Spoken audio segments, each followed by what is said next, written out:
บาทอุดมรุ่งเรืองงามตา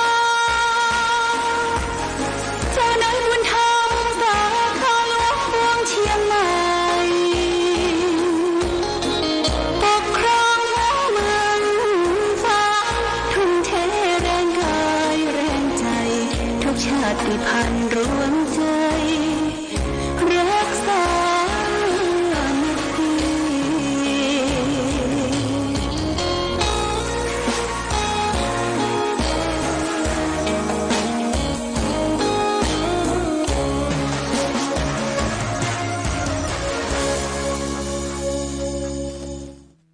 เริ่มสุดศรัทธาสาธุชนญาติโยมท่านพุทธบริษัททั้งหลายวันนี้รายการธรรมประทีปส่องต่างก็ได้มาพบปะกับพ่อแม่พี่น้องศรัทธาสาธุชนญาติโยมแห่งครั้งหนึ่งวันนี้เป็นวันพฤหัสบดีที่31ตุลาคมพุทธศักราช2567ซึ่งตรงกับเดือน11ไต้เดือนเกี่ยวเหนือแรม14ค่ำวันนี้ปีมะโรงวันนี้เป็นวันพระวันศีลดับ14ค่ำญาติโยมท่านสาธุชนทั้งหลายวันพรุ่งนี้ก็จะเป็นเดือน4ออกวันเดือนนี้ออกละนี่ออก1ค่ำวันพรุ่งนี้นะเดือนนี้จะตรงกับเดือน12ไต้เขาจะได้ยินเพลงที่เปิ่นท้องลำนำกันก่อนการมาว่าเดือน12น้ำนองตลิ่งพวกเราชายหญิงวิ่งกันไปลอยกระทงเปิ่นจะมีการลอยกระทงกันเดือนหน้าเดือนพฤศจิกายนเนี่ยนะการลอยกระทงก็คือการไปขอขมาแม่น้ำนาทีต่างๆที่เราได้เอาน้ำมาชำระสะสางมากินมาใช้มาบริโภคบางทีก็ไปถ่ายมูลสิ่งสกปรกลงแม่น้ำใจน้ำอยู่ตลอดเวลาน้ำเป็นปัจจัยสำคัญยิ่งสำหรับมนุษย์คนเฮาที่อยู่ในโลกใบนี้ถ้าขาดแคลนน้ำกินน้ำบริโภคน้ำใจน้ำสอยเมื่อใดก็เฮาก็ขาดเส้นเลือดใหญ่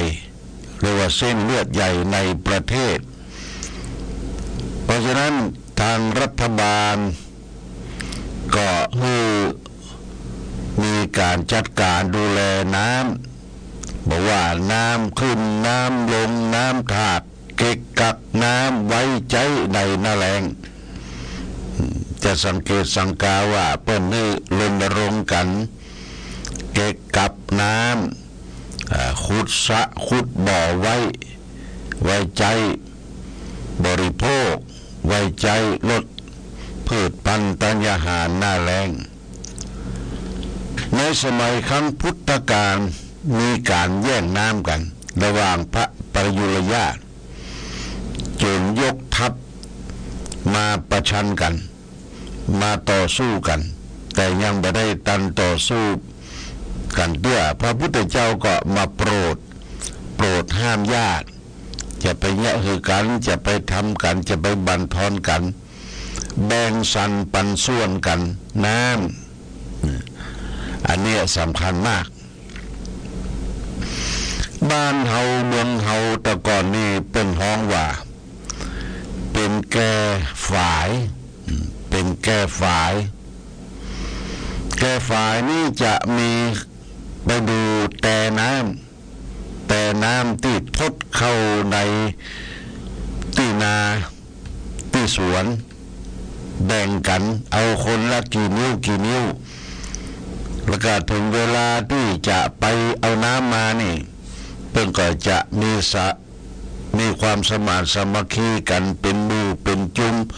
เป็นรองเหนืองต้นน้ำลำน้ำห้วย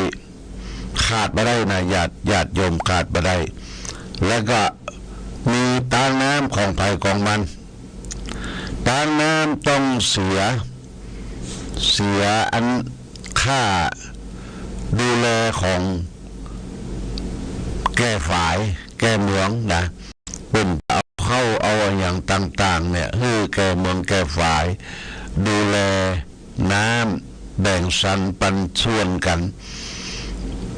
บางคนที่อยู่หัวน้ำเนี่ยถ้าบ่มีการดูแลบ่แบ่งสรรปันส่วนเรื่องน้ำคนหันประโยชน์ส่วนตัวก็จะสูบน้ำไปเหี่ยหมดสูบน้ำไปหมดไปใจรถสวนผักของตนเองรถสวนส้มเนี่ยทำความลำบากน้ำมีสองอย่างคือน้ำใต้ดินหรือว่าน้ำบาดาลน้ำที่ไหลมาจากภูเขาเหล่ากาที่มีความเช่มชื่นต้นไม้บ่ถูกทำลายนี่มันซับมันเป็นน้ำออกรู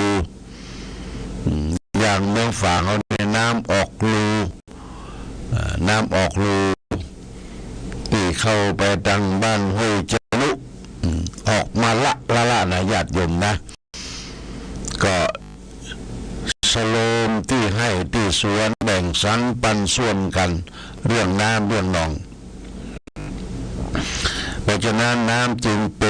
ป็นธาตุหนึ่งสำคัญคือธาตุน้ำตัวเราก็เหมือนกันถ้าขาดธาตุน้ำบ่สมบูรณ์ตัวผอมแห้งแรงน้อยญาติโยมผอมแห้ง